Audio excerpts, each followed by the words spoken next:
o brasileiro é um dos menos produtivos do mundo, tá? Se você pegar do mundo inteiro, 88% do mundo é mais produtivo que o brasileiro. Mas qual que é o problema de TDAH e vício de dopamina? O TDAH ele é um diagnóstico clínico. E, por ser um diagnóstico clínico, ele é muito passível de erro. Só que os sintomas de uma pessoa que tem TDAH e uma pessoa que tem vício de dopamina são muito semelhantes. Então, tem muita gente diagnosticada TDAH e não tem TDAH, tem vício em dopamina. Olha, a inteligência artificial em Hollywood é uma realidade. Só que, ao mesmo tempo, a gente precisa de pessoas que vão saber pilotar essa inteligência artificial. Olá pessoal, tudo bem? Sejam muito bem-vindos a mais um episódio do Business Talks Podcast.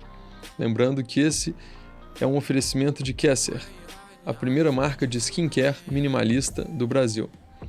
Se você curte o nosso conteúdo, se inscreva no canal e, se gostar, compartilhe com um amigo. Hoje tenho a presença de um amigo muito especial. Antes de passar a palavra para ele, eu vou fazer uma breve apresentação. Pedro Quintão, 29 anos, TEDx Speaker e especialista em neurociência. Fundador da WeBiz, uma comunidade para empreendedores e não escola de negócios. Fundador do Grupo Neuron, startup focada em aumentar a produtividade de pessoas e empresas, identificar fatores de riscos psicossociais como ansiedade, estresse, burnout, TDAH, vício em dopamina e procrastinação crônica, e na melhora da saúde mental corporativa através da neurociência. Sócio da 24/7, produtora audiovisual, uma das maiores produtoras de BH, com clientes como Três Corações, Grupo Heineken, Avantgarde, Ferrari, Porsche, Nike, Red Bull e vários outros.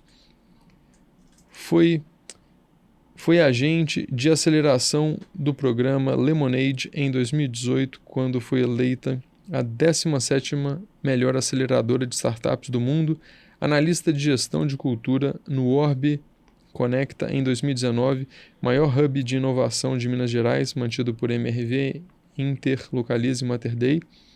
Foi COO da FCJ Venture Builder em 2019 até 2021, maior Venture Builder da América Latina. Diretor de startups da B-Button Ventures em Espírito Santo de 2021 a 2023. Foi selecionado pela Antler Capital, VC de Singapura, uma das maiores do mundo, concorrente direto da Y Combinator pelo mundo, como Entrepreneur in Residence em 2023. Fundou algumas startups, como Faculdata, Bebelos e outras. Seja muito bem-vindo, Pedro Quintão. Muito obrigado, Mark. Cara, que currículo enorme aqui, muita experiência nesses poucos anos de vida, né? Pô, eu comecei e tudo muito... O que eu gosto muito do currículo é que é tudo muito doido, né? Então, já é Belo Horizonte, Espírito Santo, São Paulo, aí tem neurociência, depois tem produtora de vídeo, mas é tudo... E tudo muito vai acontecendo de forma natural. E o jogo foi acontecendo de forma natural. Eu gosto muito do que aconteceu, toda a jornada da minha vida, que sempre foi isso, muito de oportunidades. Então, abriu uma porta, vamos... Se for ruim, beleza. No máximo, vamos descobrir. Se der tudo errado, pelo menos eu curti, aproveitei, tive experiência.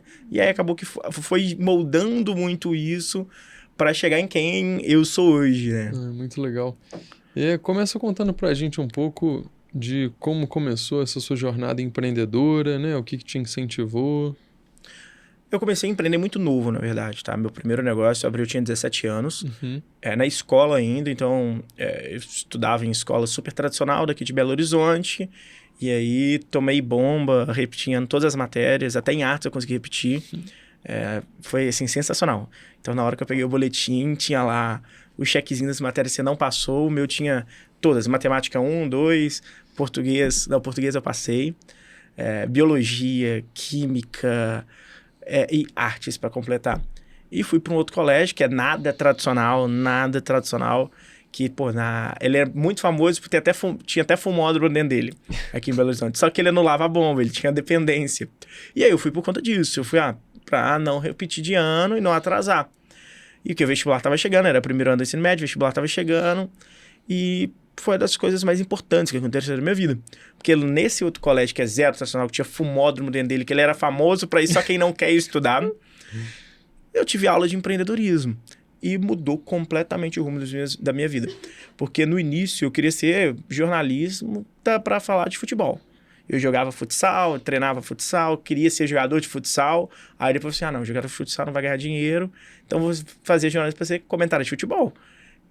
Eu tinha isso na minha cabeça. Fiz vestibular até de jornalismo no segundo ano. E aí tive aula de empreendedorismo e eu falei assim, pô, é isso que eu quero. O porquê do empreender, sem ser pelo fator dinheiro, pela emoção me comprou muito. Pelo fator de liderança, a prova 24 horas, me lembrou muito do esporte. E é por onde que veio toda a minha base como pessoa. E é aquilo que eu queria fazer. E aí eu participei de um Startup Weekend aqui em Belo Horizonte, o primeiro Startup Weekend de Belo Horizonte. E aí eu entendi, beleza, startup tem jogo aí, dá pra fazer coisas aí. E aí eu abri a primeira startup, eu tinha 17 anos, obviamente deu muito errado, a primeira. E foi muito legal, chamava Mobile Marketing. Era um comparador de preço de carrinho de supermercado. Então você montava o seu carrinho e a gente falava qual supermercado estava mais barato. Aí eram 5 meninos sócios, assim, zero tecnologia, se falava. Aí a gente estava um no Verde Mar, um no Supernós, outro no EPA. Tinha Marte Plus na época, um no Marte Plus e outro em outro mercado. Aí chegava notificação do celular de todo mundo, com o carrinho da pessoa. Aí a gente simulava uma compra e na hora de pagar, eu falava assim, não precisa não, obrigado. E cancelava tudo e tirava a foto do preço e mandava. Aí falava assim, olha, no EPA tá mais barato sua compra. E deu 88% de match com o carrinho que você quer. E aí a gente foi fazendo isso, só que aí na hora de transformar em tecnologia, que aí o tombo foi maior. Mas foi legal porque a gente chegou... O que a gente descobriu, na verdade? A gente precisava ter um servidor em cada supermercado para ter essa automatização de preço. E aí a gente precisava ganhar... A gente pensou, a gente precisa ganhar dinheiro com isso. O que a gente fez foi muito legal. Você comparava seu preço, seu carrinho deu mais barato no Verde Mar, aí você podia comprar seu carrinho antes, só passar lá e buscar. Então você ia lá, na época fazia uma TED pra gente, e nessa TED a gente passava o cartão de crédito, comprava o carrinho, só que você pagava 10% a mais da compra pra gente. Então o valor era isso, e você só passava no supermercado e passava lá e buscava depois. Foi muito legal, aprendi umas coisas bem legais também sobre o supermercado, que não necessariamente você vai assim, esse mercado tem cara de barato, é o mais barato.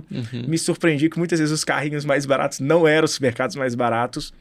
E aí a gente contratou uma consultoria, a gente ganhou, na verdade, uma consultoria de uma consultora legal, e é para estruturar esse negócio como startup. E aí a gente viu que a gente precisava ter, para a gente automatizar essa comparação de preço, um servidor em cada supermercado. Aí a gente comprou o primeiro servidor, foi 100 e poucos mil na época, com dinheiro que a gente tinha, não tinha. Tinha um dos meninos que já tinha carro, vendeu carro. Fizemos tudo para isso e aí a gente implementou o servidor. Aí a gente descobriu na semana seguinte que a gente interpretou errado. Não era um servidor por rede de supermercado, era por supermercado. Porque na época nenhum servidor era em nuvem. Então a gente teria que ter o supermercado Super Nosso, a gente tem que ter um no Super Nosso Luxemburgo, um no Super Nosso Gutierrez, um em tal coisa. Então seria 100 mil por servidor em cada um desses mercados. A ideia certa na hora errada, né? No e tempo aí errado. Foi um puta tombo. Então a gente saiu, a gente conseguiu vender o servidor por 80 mil, ficamos com 20 mil reais de prejuízo. E aí eu brinco que nessa época eu tava fazendo 18 anos quase, vendi muito ingresso de festa, muito ingresso de balada para pagar, cada um assumiu um pouquinho. E essa foi a minha primeira experiência empreendendo. Mas foi muito legal que mostrou o que eu queria, o que eu gostava de fazer, que era o porquê de levantar animado, querer fazer, que era que eu tinha esse tesão por fazer acontecer. E aí que leva até hoje em dia o mesmo tesão de fazer acontecer.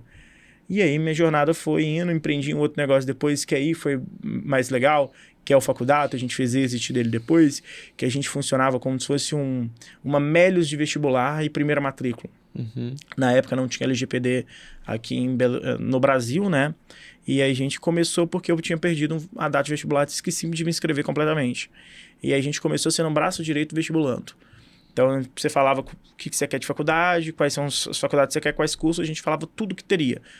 Aulão sobre tema, tudo sobre isso, a gente era um braço direito. E aí, para ganhar dinheiro, a Melius estava começando no Brasil, né? Começando a ficar famosa. E aí a gente falou assim, por que a gente não dá cashback de vestibular? A gente tem aqui informações de todas as grandes escolas aqui de BH. E aí, o que a gente começou a falar assim, beleza, vamos ver se dá certo. Conversando na UniBH, por exemplo, foi super legal. Conversando em outra faculdade, fechamos uma parceria também. E a gente falou assim, pô, tem interesse aí, mas a gente precisa ter público. E aí a gente montou uma palestra sobre inovação para dar nas escolas, pegamos a lista do Enem das 20 melhores escolas de BH e saímos ligando. Eu estava na escola ainda, terceiro ano, e tinha muito professor que tinha um WhatsApp.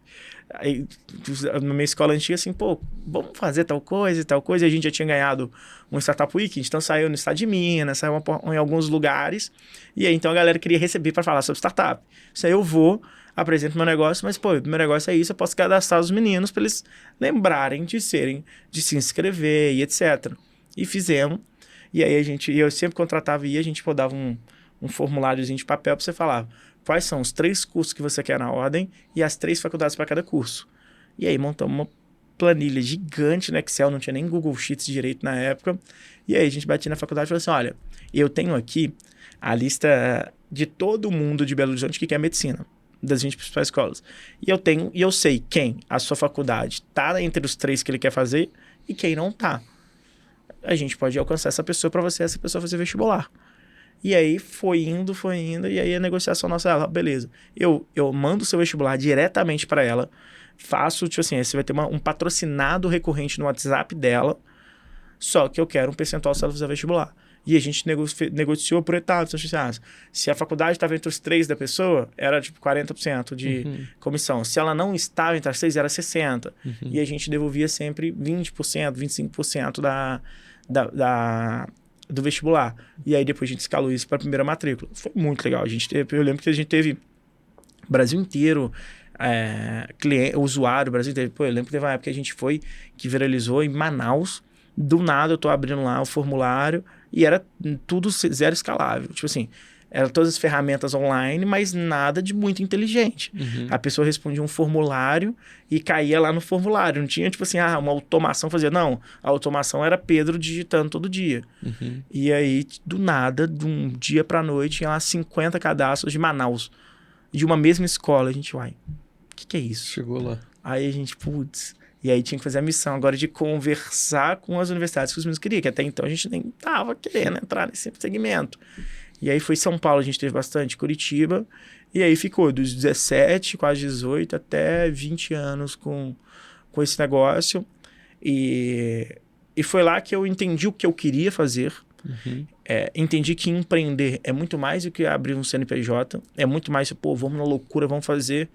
Porque eu lembro certinho, teve um dia que eu estava em Curitiba e eu tive um princípio de burnout com 20 anos de idade. Porque era eu e um sócio só e a gente fazia tudo na mão. Tudo na mão. Loucura mesmo. Loucura. Pagamento, a gente emitia boleto pra galera na mão. Então era tudo 100% na mão. E eu simplesmente surtei. A gente conversou com o meu sócio e falou assim, você tá curtindo? Não tô. Tinha potencial, mas ao mesmo tempo a gente não queria entrar tanto. E aí a gente chegou a comunicar que a gente ia encerrar, era setembro, isso no final do ano, a gente ia encerrar completamente a operação. E aí veio 2 professores de uma escola minha e falaram assim, aqui então, eu tenho interesse de comprar, gostei do negócio e tudo. E aí eles já tinham um dinheiro já legal guardado e eles compraram o negócio da gente e foi aí que a gente... E aí que eu vi o seguinte, beleza, empreender no início pode ser loucura, mas eu preciso ter técnica, eu preciso aprender sobre gerir negócio, eu preciso como empreender. E aí que veio a jornada minha de querer depois fazer isso. Então, mas nesse meio tempo fiz engenharia civil, porque como eu não tinha estudado muito para vestibular, tinha passado nenhuma pública, e aí meu pai, mesmo eu pagando minha faculdade, meu pai falou assim, Pedro, pode fazer qualquer curso, desde que seja engenharia. Eu disse, não, beleza. Fui fazer engenharia, fui convencido que engenharia me dava uma visão de negócios. Mas eu odiava, trabalho em obra, bonitinho, com chapeuzinho e tudo. Só que eu odiava. Aí chegou no momento, teve um marco na minha vida, e falou assim, preciso fazer o que eu gosto. Aí eu fui para administração, e aí eu montei meio que um plano de carreira completamente assim. Quando fala, parece que eu montei bonitinho, mais ou menos. Nem isso, nem bonitinho. Falou assim, onde que eu quero trabalhar para aprender como empreender? Se eu trabalhar numa aceleradora, eu vou aprender a empreender, como que funciona. Porque lá a galera tá começando do zero e eu vou ver com o erro da galera. Aí depois disso eu posso ir tal coisa. Então foi assim, sem querer querendo. E aí que foi pro Lemonade, a do Lemonade lá pegou no ano que a gente foi eleita a 17ª melhor aceleradora do mundo, porque era uma pré-aceleradora, entre aspas, na verdade eram aceleradoras de negócios iniciais. Então a galera chegava com a ideia, e aí saía de lá com o negócio, o MVP mais bonitinho rolando. E pô, passou muito startup legal lá dentro, a Lugator passou por lá, pelo Lemonade, teve muito startup legal que passou pelo Lemonade. Aí depois de lá, do Lemonade fui convidado para ir pro Orb, que aí eu aprendi, no Lemonade eu aprendi como abrir um negócio. Depois no Orb eu aprendi, beleza, como que leva uma grande empresa como o Inter, como a RV, a comprar uma startup. O que tem que fazer essa conexão? Como que negocia? Então eu aprendi muito em relação a isso. Aí depois na FCJ eu aprendi, beleza, o que leva alguém a investir em uma startup. Então ir pro outro lado da mesa. E aí depois eu fechei o ciclo de querer entender o que eu fazia, e aí aí veio o TED. E aí, aí eu palestrei no TED, o TED foi muito legal. O TED foi bem na pandemia? O TED é muito legal, porque não era para ser na pandemia. E aí foi TEDx Cidade Jardim. E aí eu tava dando o convite até foi completamente aleatório. Eu tava dando uma palestra no WeWork falando sobre comunidades. E lá eu falava muito sobre o futuro da educação. E aí um dos organizadores do TED estava na plateia e falou assim, você tem interesse em palestrar no TED? Uai, claro. Ele, então beleza, me passa seu nome, seu telefone, porque você tá convidado para palestrar no TED Cidade Jardim, que vai ter aqui em Belo Horizonte, tal. Eu falei assim, beleza. Sumiu. 6 meses sumiu. Eu encontrei ele num evento em Santa Rita Sapucaí. Aí eu falei assim, vai rolar mesmo ou não? Não recebi nada, não. Vai rolar. Fica tranquilo, já tá confirmado. Você está confirmado. A gente tá confirmando outras pessoas, mas você está confirmado porque eu quero que você vai. Eu falei, beleza. E eu tinha 23 na época, tipo. Aí... beleza, aí fizeram o grupo, quem que tá confirmado, tudo perfeito, galera, confirmado, tudo, vocês são os palestrantes oficiais, aí fez a inscrição lá, toda a burocracia, 2 meses depois, pandemia. Eu falei assim, não, gente, não acredito que da hora que chega na minha vez de fazer uma coisa legal, vai ser pandemia, e a galera, a gente não sabe como vai ser e tudo, tiveram que cancelar, aí cancelou o TED, jogou para um ano seguinte. E aí falou assim, mudou tudo, vamos ter que cancelar com a maioria dos palestrantes. Eu falei assim, nossa. Aí eram 18 palestrantes daqui de Belo Horizonte, cancelaram com 16 e ficou 2. Aí também mudou o patamar dos palestrantes, isso foi muito legal. Então, no que antes ia ter muita gente pequena, local, quando mudou para esse outro formato, teve muita gente grande nacional. Então, no meu TED teve Léo Picon, o Jacan, Leonardo Castelo, Mariana Saad, teve muita gente grande e eu. Muito legal. E aí foi completamente... Aí eu lembro, aí fizeram um grupo novo com os assessores, que todo mundo tinha assessor, todo mundo gigante. Aí eu falei assim, deu certo, daí eu acreditei. E no meio da pandemia, e aí foi legal, foi um formato híbrido. Então foi transmitido ao vivo, só que tinha poucas pessoas na plateia também. Então foi esse híbrido que foi bem legal por conta disso. E possibilitou também ter gente grande também, que antes não ia ter essa possibilidade. Legal. Agora, eu assisti umas entrevistas suas que, quando você estava falando um pouco sobre a Neuron, sobre a produtividade média, né, do brasileiro, eu fiquei impressionado com os números. E a Neuron, de certa forma, ela vem para poder ajudar a aumentar a produtividade e manter a saúde mental, não é isso? Exato. O brasileiro é um dos menos produtivos do mundo, tá? Se você pegar do mundo inteiro, 88% do mundo é mais produtivo que o brasileiro. Então a gente tem um problema dentro do Brasil que é de produtividade de nascença. O brasileiro, ele sempre foi menos produtivo. Sempre foi. E aí eu queria entender o porquê disso. Então, e um dos porquês muito forte é a própria cultura do brasileiro que transforma em hábitos. O brasileiro não tem hábitos de produtividade igual outros países têm. Beleza, a gente tem diversos fatores que levam a isso. O Brasil ser um clima tropical, Sim. Países de clima tropical, historicamente, são menos produtivos que países de clima mais gelado. Mas a cultura brasileira, você não tem essa cultura de gestão, você não tem essa cultura de planejamento. Isso atrapalha muito e você não tem hábitos produtivos. E aí que a Neuron nasceu, que foi justamente para a gente ensinar pessoas a construírem micro-hábitos de produtividade. E aí você vê em vários aspectos, desde sono, que é essencial, a planejamento diário, a reflexão do dia, a diário, a exercício físico. Então a gente quis entender e fazer que as pessoas aprendam a construir bons hábitos. E depois disso, construa bons hábitos. E depois disso, implementar e gerir bons hábitos. Então a Neuron nasceu nesse cenário. No início, a gente era até para TDAH. A Neuron, no início, era com foco em TDAH. Então, por que o foco era TDAH? Eu tenho TDAH e a gente viu que, você entra no TikTok, você entra no Instagram, você vai ver uma porrada de gente falando assim, por que eu tenho TDAH? Acho que eu tenho TDAH. E quando a gente estava em São Paulo sendo acelerado, a gente falou assim, isso é uma dor muito forte. Tem todo mundo falando que tem TDAH. Será que tem mesmo? E aí a gente fez uma pesquisa gigante para ver pessoas se elas se autodiagnosticavam TDAH. E viu que tinha um arquétipo gigante. E aí a gente foi entender que, na verdade, a maioria das pessoas não tinham TDAH. Tem vício em dopamina. E aí, tanto que o meu trabalho de final, de conclusão da pós-neurociência era justamente TDAH ou vício em dopamina. Tem até aquele livro, né? Nação Dopamina. Que é o melhor livro que eu li em 2023. Porque eu ler também. Ele é muito... A linguagem dele é muito simples, mas ele é muito técnico. Então isso é muito legal. Mas qual que é o problema de TDAH e vício em dopamina? O TDAH ele é um diagnóstico clínico. E, por ser um diagnóstico clínico, ele é muito passível de erro. Só que os sintomas de uma pessoa que tem TDAH e uma pessoa que tem vício em dopamina são muito semelhantes. Então, tem muita gente diagnosticada TDAH e não tem TDAH, tem vício em dopamina. E tomando Venvanse, tomando Ritalina, que é a base de anfetamina, que vai aumentar o nível de dopamina no corpo e virando uma bola de neve gigante. Gigante. Então, e aí a gente viu que muitas dessas pessoas não tinham TDAH, tinham vício em dopamina. E um dos principais queixas delas era justamente em procrastinação e produtividade. E aí a gente viu, beleza, nosso produto não é para TDAH, é para todas essas pessoas. E a gente foi para dar um passo a passo para entender o que leva uma pessoa internamente a não ser produtiva. E aí que a gente viu que são esses 5 principais fatores. TDAH em si, mas você tem ansiedade, estresse, burnout, vício em dopamina e você tem um 6º que é a procrastinação crônica. Que é aí que tem um dado de também 88%, que é legal, porque 88% das pessoas procrastinam pelo menos 1 hora por dia. Só que 20% das pessoas são procrastinadoras crônicas, que significa que ela procrastina em todas as áreas da vida dela. Então, isso é uma foto do mundo hoje.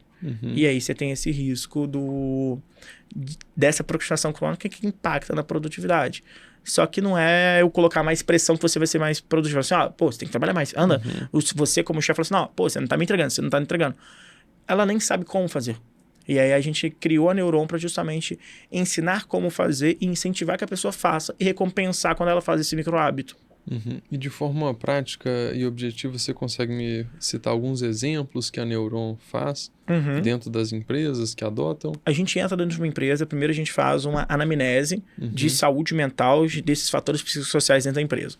Então a gente consegue ter uma data da empresa, um cenário da empresa mostrando o seguinte, olha, esse é o cenário da empresa, olha, tantos % está em alto índice de ansiedade, então, essa aqui é o aceitável pela OMS. Então, a gente está nesse nível aqui. Então, a gente faz um gráfico de radar dentro da empresa sobre cada setor e cada pessoa em a empresa geral. E os fatores de riscos que tem.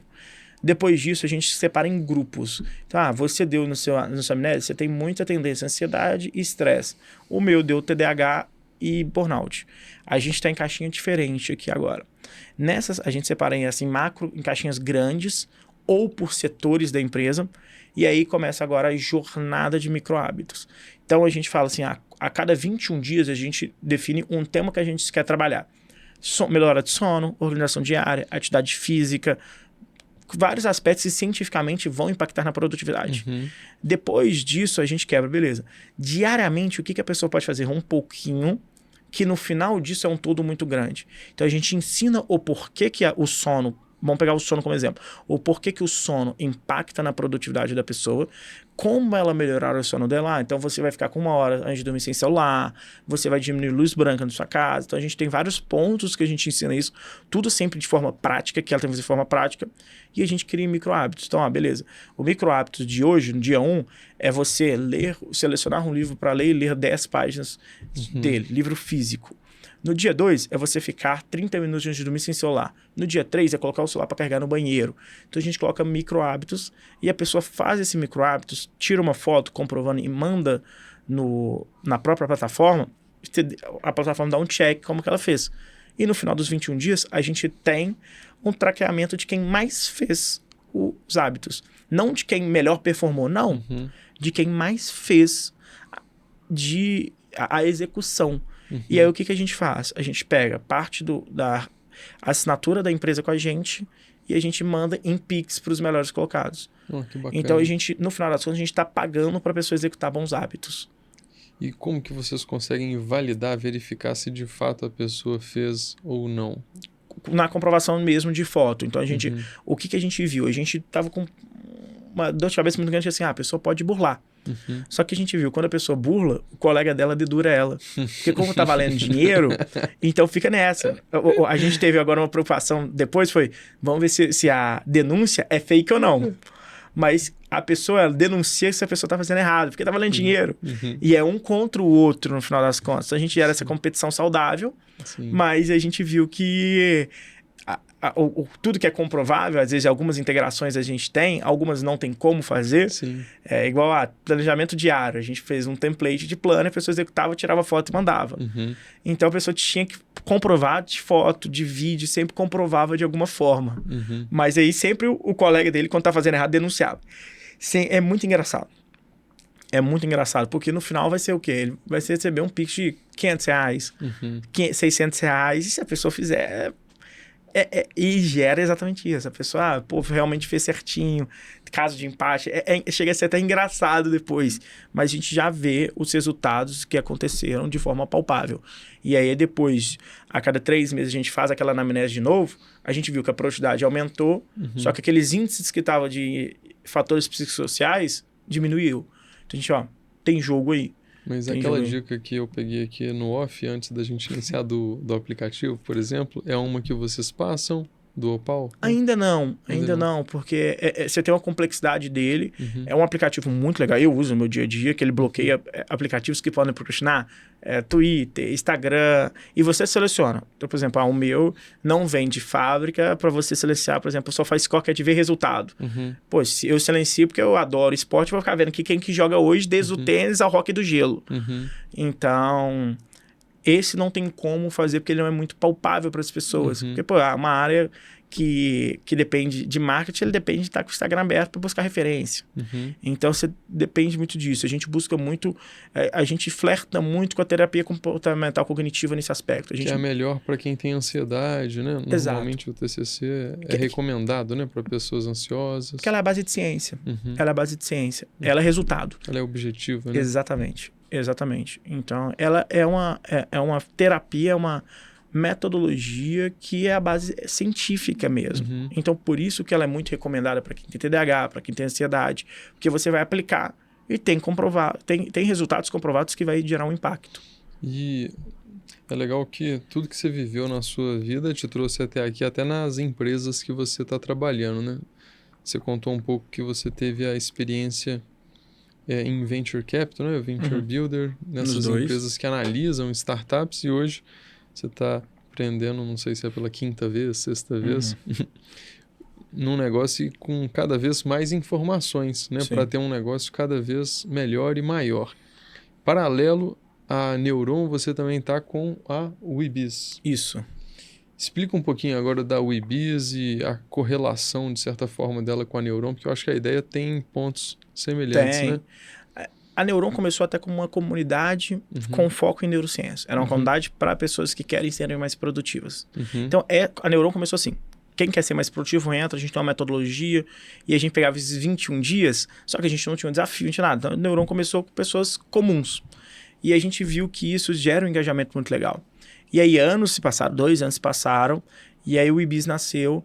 No início, eu entrei como investidor na WeBiz, tinha até outro nome, chamava BizMind, eu entrei como investidor, que era literalmente, tinha um grupo de empreendedores aqui de Belo Horizonte, que a galera se encontrava para tomar café, para conversar, que tinham 1.000 pessoas no grupo.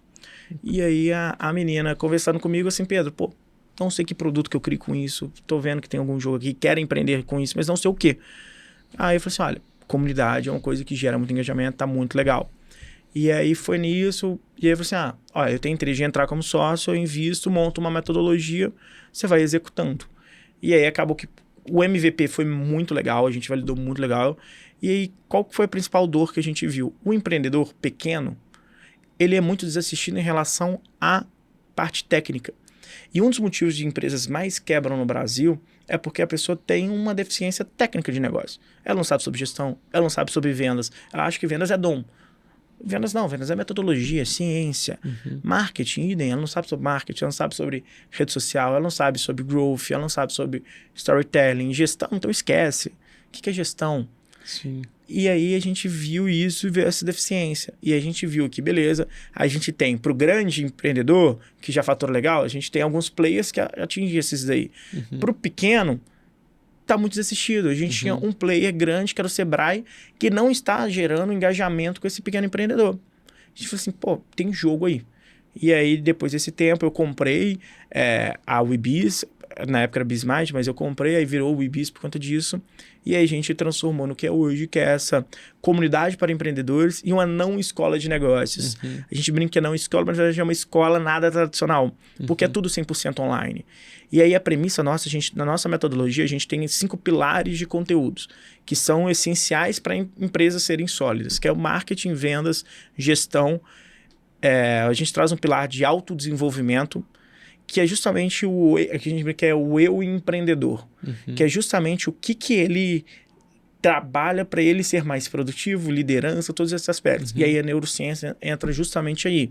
E tem um 5º pilar que é de inovação. Inteligência artificial, o que está acontecendo no mundo. E aí, nesses 5 pilares, a gente tem a nossa metodologia, onde que ele vai ter aula ao vivo semanalmente, mentoria ao vivo semanalmente, sempre com empreendedores que já fizeram sobre o assunto. Não com um professor de faculdade que não tem, não. São todos empreendedores que vivem daquilo. Então, a gente está num tema de storytelling, quem é a professora, quem é a mentora que a gente contrata, que a gente traz, é uma pessoa que ela tem uma consultoria de storytelling para empresas.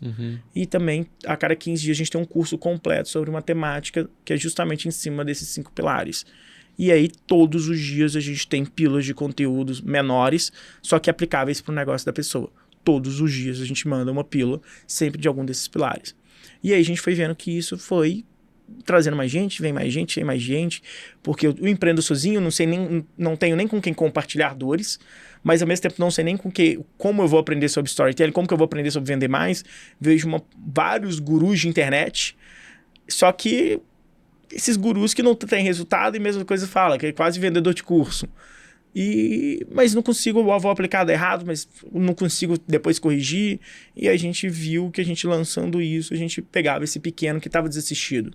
Então a Webiz, ela veio com o modelo de comunidade que a gente aprendeu e viu que dava certo na Neuron, justamente para apoiar esse empreendedor, que é um dos principais motivos de falência no Brasil, essa falta de conhecimento técnico e também essa falta também de conhecimento de outros empreendedores, de estar com ele, que muitas vezes uma pequena frase que você vai conversar comigo pode mudar seu negócio, uma pequena dica que você me dá pode mudar meu negócio. Sim. E isso foi um dos principais motivos que a gente apostou muito na Webiz e construiu a Webiz do tamanho que está hoje, para trazer esse empreendedor local, esse pequeno empreendedor que tem um e-commerce ou tem uma lojinha, a gente corretor, então esses pequenos empreendedores que eram desassistidos.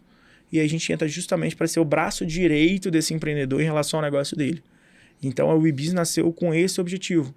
E aí a gente traz toda essa parte, a gente tem essa parte da ciência também muito inerte por conta da Neuron. Então a gente fala aqui internamente também. Então como a gente tem que trazer mentores que executam o que eles fazem, que vivem disso. E ao mesmo tempo o que eles ensinam tem que ser coisas que, igual ciência a gente quer, falando de TCC e tudo, que cientificamente dê certo na saúde, é a mesma coisa que cientificamente dá certo em negócios. Então a metodologia, a gente quer ensinar metodologias para a pessoa aplicar no negócio dela e trazer resultado na prática para o negócio dela. Porque no final do dia a linha mais importante no balanço dele vai ser o lucro líquido. Sim. Então é como que a gente pode fazer que esse empreendedor ganhe mais dinheiro, ensinando ele como ganhar mais dinheiro. Muito legal. E dentro do que a gente tem ouvido falar muito aí de inteligência artificial, o que você acha que os empresários, esses pequenos empreendedores, podem tirar já de proveito com a inteligência artificial, vocês chegaram a trazer alguém para falar ou ainda não? Trouxemos foi muito legal, que ele trouxe uma inteligência artificial que a gente separou em 2 módulos a aula dele. A primeira aula dele era falando sobre inteligência artificial para negócios. Quais são as inteligências artificiais que a gente tem de verdade para usar no seu negócio e como usar elas. Então, ele é um guru de inteligência artificial, é um gênio, ele aplica o negócio dele e ele tem um fundo de investimento e ele criou várias agentes de inteligência artificial profundo, além disso, para os outros negócios. Por exemplo, a esposa dele é professora de português, ele criou uma inteligência artificial para corrigir redação, baseado em todas as redações do Enem que tiraram nota 1000. Então ele criou uma inteligência artificial para corrigir as redações dos alunos dela. Muito bacana. E aí a gente fez isso tudo para montar como que você pode usar isso de forma prática. E a chamada dele é até legal. Ele falou assim, olha, de inteligência artificial para inteligência artificial, beleza, é papo de nerd. Mas se você usa inteligência artificial para aprender como fritar um ovo, não é isso. A gente vai te ensinar como você usar de verdade. E foi muito legal. E uma segunda aula foi no início do ano, foi como montar um planejamento estratégico usando inteligência artificial. E é muito legal. Quem montou o ChatGPT teve uma hora aqui no meu computador que até travou com um prompt que ele montou para ser literalmente um consultor sênior disso. Então a gente traz isso, mas o que a gente quer mostrar muito? Que a inteligência artificial, ela tem muita gente ainda que tem esse receio, tipo assim, vai tirar meu lugar. Não vai. Eu tenho uma produtora de vídeo. Inteligência artificial, quem mexe com audiovisual fala, não, vou perder lugar. Não vai. Eu concordo muito com os diretores, irmão Sus, que falaram até num podcast essa semana, falaram assim, olha, a inteligência artificial em Hollywood é uma realidade. Só que, ao mesmo tempo, a gente precisa de pessoas que vão saber pilotar essa inteligência artificial. E tem uma frase que tem 10 anos que eu já ouvi, falou assim, a inteligência artificial, ela não quer tirar o papel do ser humano. Ela quer levar o ser humano para o papel que é dele mesmo. Que não é trabalhar no apertador de botão. É trabalhar na parte onde o ser humano é bom. Na parte criativa, na parte de pensar, na parte de planejar, na parte de ser humano. Não na parte de ser robô, de ser automático. Então isso é uma coisa que eu vejo com favorável à inteligência artificial. E aí eu tenho que entender como que eu posso usar isso no meu negócio. Como que eu, de forma palpável, posso aplicar isso no meu negócio, mas mesmo assim eu preciso dessa parte técnica por trás. Mas não técnica de programação em si, técnica de cabeça. Como que eu preciso pilotar isso? E a inteligência artificial, ela vem justamente para mudar o mundo, isso é fato, mas ela vem para mudar o mundo nesse aspecto, na minha opinião. Agora, voltando um pouco na Neuron, numa aplicação prática que vocês já vivenciaram em alguma empresa, qual foi a maior percepção de mudança? Vocês sentiram... Teve algum caso específico, né, de alguma atuação que vocês perceberam uma mudança significativa? Tiveram feedbacks aí dos gestores? Tem um caso que é muito legal, que é de uma startup que contratou a gente, e aí a ideia deles eram 2. Trazer a Neuron tanto para a parte de saúde mental, mas também para a parte de cultura interna deles. E eles tinham uma dificuldade muito grande de fazer que as pessoas seguissem a cultura. E mudou da água para o vinho. Porque a gente entrou em alguns hábitos que eles tinham como cultura, como leitura. Então a gente teve, num dos temas de 21 dias, a gente teve um tema de leitura. E também de saúde mental. Só que quando a gente fez o diagnóstico, a anamnese deles, o time de programação, por exemplo, estava com um índice de burnout bizarramente alto. E era 2 coisas que não fazem muito sentido às vezes, que era burnout e o de procrastinação. O de procrastinação para a equipe de programação não é comum. A gente já tem alguns padrões. Para o de programação é muito burnout, ansiedade, mas procrastinação não tanto. E um nível de procrastinação gigante. E aí a gente viu isso estranho e aí a gente falou, beleza, vamos trabalhar e com ele a gente quebrou para o setor. Depois de nós 3 meses a gente reduziu, só que eles mensuravam tudo muito bem. E viu que o tempo de execução deles para um produto novo passou de 48 dias para 22 dias. Justamente aplicando algumas pequenas coisas que a gente fez de hábitos. E então a gente mudou algumas coisas no escritório deles, quando a gente falou assim, olha, já que está num hábito aqui, por exemplo, de não procrastinação, de rede social... Então, por exemplo, no escritório eles colocaram uma caixinha para deixar o celular na entrada. Eles mudaram algumas coisas físicas por conta própria, que vieram por conta dos micro hábitos que a pessoa executava diariamente. E deu tão certo que eles colocaram a pontuação gerada pela Neuron no partnership deles, para os novos sócios. Então, para quem entrar, para ter a pontuação para ser sócio, a pontuação da Neuron entrava justamente para a pontuação no partnership. Que bacana. Porque eles tinham a premissa que... são duas premissas que tinham na cultura deles, que era o aprendizado contínuo e a humildade. Então, com a pontuação da Neuron, ele entendia o seguinte, a pessoa é humilde de entender que ela não está pronta, que ela não é um profissional perfeito e ela está sempre se autodesenvolvendo. E, ao mesmo tempo, ela tinha o sangue nos olhos contínuo de executar essas pequenas mudanças. E foi palpável, trouxe resultado. Então, isso foi muito legal. Agora, se você fosse falar o maior vilão atualmente, você diria que são as telas, são esses aplicativos tipo Instagram, YouTube, TikTok? Com certeza. Eu acho que não pelo aspecto só físico, tá? As telas, elas têm um aspecto físico de ter luz azul, de você de deixar mais acordado. E você não fica sem ela todo esse ponto. Mas para mim ela traz um outro aspecto que para mim que não é a tela em si, são mais as redes sociais com qualquer formato, que é a dopamina gerada pelas redes sociais. E o TikTok mudou muito esse jogo. Então, não sei se você já reparou, depois começou a ter onda de TikTok, depois Reels, essas coisas que todos os vídeos são muito curtos. E você não consegue prestar atenção em uma coisa longa. Eu lembro que eu fui ver um vídeo longo no YouTube esses dias, eu falei assim, que estranho, vídeo demorado. Você fica numa ânsia que não acaba. Não antecipar, né? Colocar a velocidade 1.5. Exato. E antes você vê assim, um vídeo de 15 minutos, tranquilo. E tem um porquê científico nisso. A cada vídeo no TikTok, você vai gerar pequenas parcelas de dopamina. E aí você passou um vídeo, passei outro. Em 15 minutos você vai ver 50 vídeos no TikTok, quando você viu no YouTube. Passou pouco tempo, mas na verdade... Exato, mas é porque você está completamente ali em êxtase. Você está literalmente drogado de dopamina, então você não vê o tempo passar. Você está ali completamente hipnotizado. Isso, para mim, é um principal problema quando a gente está falando de produtividade e procrastinação. Esse é o grande vilão do mundo, que é o vício em dopamina. Tem até, o vício em dopamina é considerado uma epidemia mundial por alguns psicólogos, psiquiatras e neurocientistas. Porque isso impacta na forma como a gente vive. Por quê? Como que acontece hoje? A pessoa ela acostumou com o vídeo TikTok que gera essa dopamina. Só que aí na hora que ela vai fazer alguma coisa que não gera dopamina, ela não consegue fazer, porque ela está viciada, ela está dependente dessa dopamina barata. Só que é uma dopamina que acaba fácil. E aí eu vou fazer uma atividade física. A atividade física gera dopamina, só que ela gera muito menos dopamina do que ficar no TikTok, ficar em alguma rede social, do que a tela. Esforço, né? Ela gera o esforço. Exato. E aí você vai gerar dopamina e fala assim, é muito melhor ficar no TikTok. Agora, Pedro, nós, da década de 90, somos talvez a última geração que teve uma infância sem telas. E eu trabalho em colégio, né? Eu percebo que tem crianças novinhas de 3 anos de idade que a família já entrega um tablet ou um celular. E aí, quando a família tenta pegar de volta, às vezes a criança mostra um pouco de agressividade, né? Birra, enfim.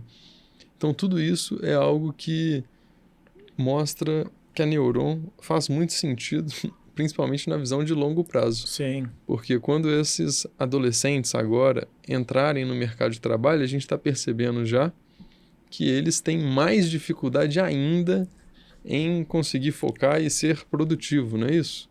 E você tem um aspecto muito forte nisso, eu acho. Você já pegou isso, deve ter pegado isso com certeza, de pegar uma criança, dar um livro físico para ela tentar passar o livro assim. Eu tenho um priminho, eu já vi. Meu primo tentando passar, às vezes, livro assim. Esse não é touch. Já vi vários casos assim.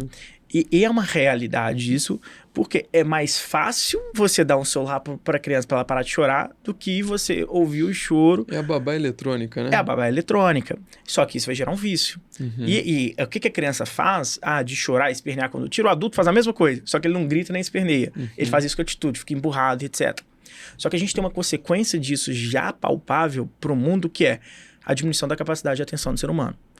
O ser humano diminuiu a capacidade de atenção dele para segundos por conta do vício em dopamina. Isso é muito grave. Isso é extremamente grave. E esse dado ele é importante porque já mostra a consequência do excesso de telas.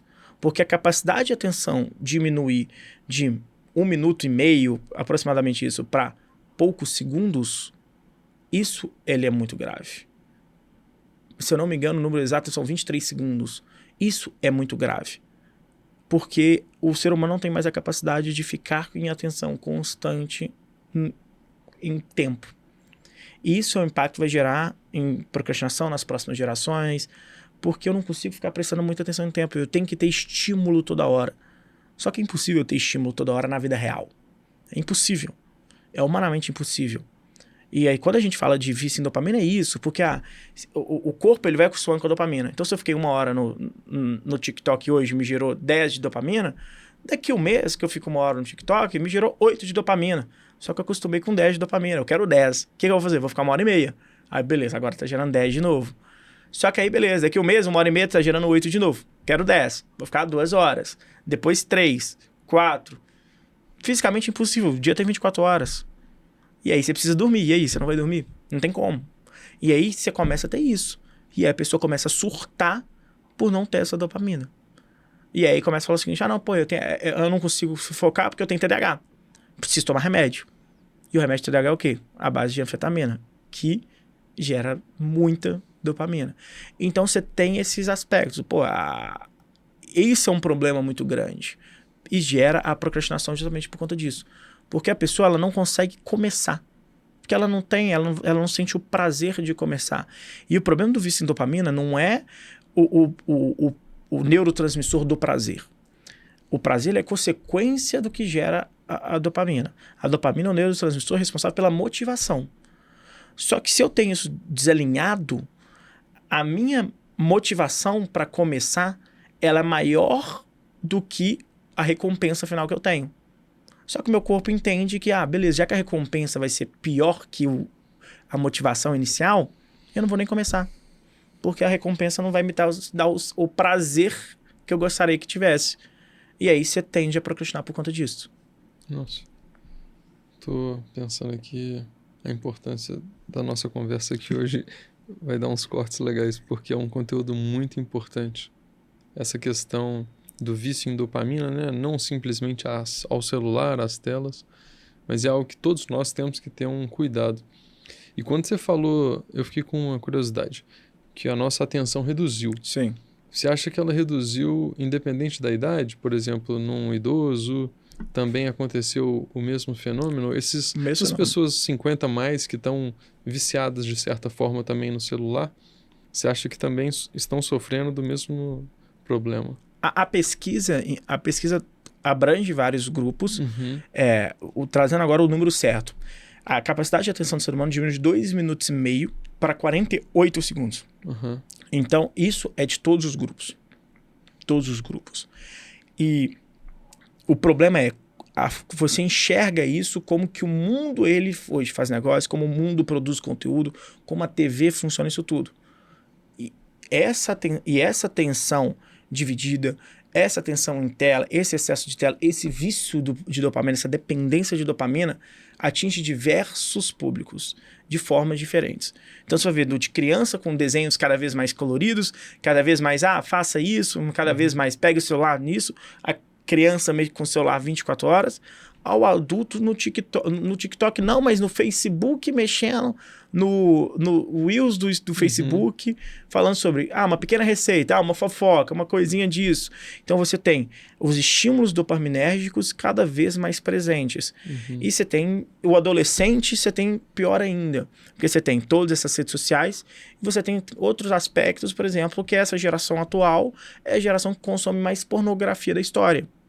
Então você tem dados de pessoas que no Oriente isso é muito forte, de pessoas que não se relacionam sexualmente, mas se relacionam sozinhos sexualmente porque não querem ter ou buscar um parceiro, nem nada disso. Prefere a pornografia. E isso gera uma dependência dopaminérgica. Você já tem esses impactos de todas as gerações. E a tendência é que piore. A tendência não é que melhore. A tendência é que piore. Chega num ponto que eu falo que eu não sei mesmo como vai ser o mundo no futuro. Porque ao mesmo tempo que eu sou liberal, sou a favor que seja livre comércio 100%, a gente vai ter um grupo de seres humanos funcionais. Tem um filme que eu vi anos atrás, que eu vi até recentemente de novo, que é de comédia, aquelas comédias besterol americano, que chama Idiocracia. Que cada vez mais eu acredito que o ser humano está caminhando por esse caminho. Porque a gente já tem dados que mostram que a capacidade de atenção do ser humano diminuiu, só que também é a primeira vez da história que uma geração atual tem um QI menor que a geração anterior. E, naturalmente, o ser humano, cada dia que passa, ele está o quê? Menos inteligente. Porque ele tem menos repertório também. Inteligência é repertório, é conteúdo, é aprendizado, é constância. E você não consegue ter essa constância. O ser humano não consegue ter essa constância. Como que ele vai aprender? Então, eu fico preocupado com o mundo futuro de como vai ser. Sendo que a gente não tem pessoas preparadas para tocar esse mundo futuro, porque cada vez mais a gente tem o ser humano menos inteligente, propriamente dito, falando mesmo. Sim. Isso de fato nos deixa um pouco assustado, né? Assim, as perspectivas futuras não tendem a ser muito positivas. E aí eu não sei como vai ser se o mundo vai caminhar o seguinte, de ter literalmente normas proibindo o celular em algum lugar. A gente já tem aqui no Brasil, nas escolas. Não sei se é certo também ou não é. Não sei como vai ser. Eu acho que é uma complexidade muito grande e tá virando uma bola de neve maior ainda. Sim. Pedro, foi um bate-papo incrível. Eu fiquei muito feliz com a sua presença aqui. É um conteúdo muito rico para os nossos ouvintes. Mas, infelizmente, a gente já está caminhando para o final. E eu gostaria que você deixasse uma mensagem para os nossos ouvintes, algo para inspirar, motivar, ou algo que você leva na sua vida, né, como um mantra. Muito obrigado pelo convite, foi ótimo aqui. Então, se deixar, a gente ficava aqui 3, 4, 5 horas batendo papo. A gente tem muita conversa disso. É muito gostoso quando a conversa flui e é uma conversa que realmente gera esse conteúdo e fica interessado. Então, a gente ficou uma hora aqui, não pegou o celular hora nenhuma, e você falou assim, já passou. E tem um mantra que eu sigo muito, na verdade são duas frases que eu gosto muito na minha vida. Primeiro é, pressão é um privilégio. E o segundo é be your own hero, seja seu próprio herói. Então eu gosto muito dessas frases porque muitas vezes você vai estar na baixa, você não vai estar bem, ainda mais falando de empreender. E quando você tem que entender que é o seguinte, eu não aguento, é injusto essa pressão em cima de mim. Se eu tenho essa pressão é porque eu aguento. Ninguém recebe pressão quando não aguenta. Diamante se faz na pressão, né? Exatamente. E eu gosto muito da frase pressão é um privilégio, que vem justamente do Federer, que fala muito isso, que é justamente isso. Porque aí eu lembro o seguinte, não, beleza, eu posso estar com uma pressão nas costas do tamanho do mundo, mas eu aguento. Então, e você faz essas coisas, a gente está conversando de trabalhar de madrugada, que às vezes eu posso, que eu fico trabalhando de madrugada. É porque você quer? Não, é porque o feito tem que ser feito. É isso. Você gosta? Óbvio que não, mas tem que ser feito. Então, esse é o primeiro muito importante para mim. E o Be Your Hero, que a gente se espelha muito em terceiros. Assim, eu quero ser ele. Olha que cara foda. E muitas vezes a gente esquece de olhar pra gente, pra própria trajetória. Então, sempre quando eu falo o seguinte, seja seu próprio herói, que a gente demanda que o outro seja perfeito e a gente não. Então, se eu quero espelhar no próprio Pedro, só que eu tenho as responsabilidades de ser meu próprio herói. Um herói, desde o filme da Marvel, você vai ver que ele tem os valores muito bem definidos e vai seguir. E você espera que ele siga esses valores muito bem definidos. Se eu tenho que ser meu próprio herói, eu também tenho que seguir isso. Se eu tenho meus valores, na hora que eu for passar em cima dele, eu vou assim, não, isso tá errado. Não é isso que eu tenho que seguir. Então, são duas frases que eu gosto muito disso. E de mensagem para quem está assistindo a gente é entender que é constância, é longo prazo. A gente vive numa época do imediatismo. A gente vive numa época que tem que ser para ontem. Muito gerado pelo contexto do mundo atual, de dopamina e etc. Mas que se você fizer de coração, com constância, os resultados eles vêm mais cedo ou mais tarde. Você só tem que ter uma coisa que é muito importante, que é humildade para reconhecer o erro. Se você tem humildade para reconhecer o erro e mudando essa trajetória, como vão te falando, vai acontecer mais cedo ou mais tarde o resultado. Então, essa constância ela é muito importante. Mas você tem que entender que o feito tem que ser feito. Então, se eu precisar deitar no arame farpado para outro passar em cima, eu tenho que deitar no arame farpado para passar em cima. Você tem que ser momento, você tem que ser líder. Mas se eu tiver que virar a noite fazendo, trabalhando, você vai ter que virar a noite trabalhando. Se você tiver que ficar um mês comendo miojo, fique um mês comendo miojo. Então, para fazer acontecer, o porquê tem que ser maior desse jogo. Você tem que acordar com o porquê muito forte, que as coisas vão acontecer naturalmente. E é isso que eu acredito genuinamente, que quando você faz, você é humilde para reconhecer onde você pode mudar, o resultado, ele é certo. Pode só demorar, mas ele é certo. Excelente, Pedro. Muito obrigado. E, pessoal, se gostou do conteúdo, se inscreve no canal e compartilha aí com um amigo. Valeu!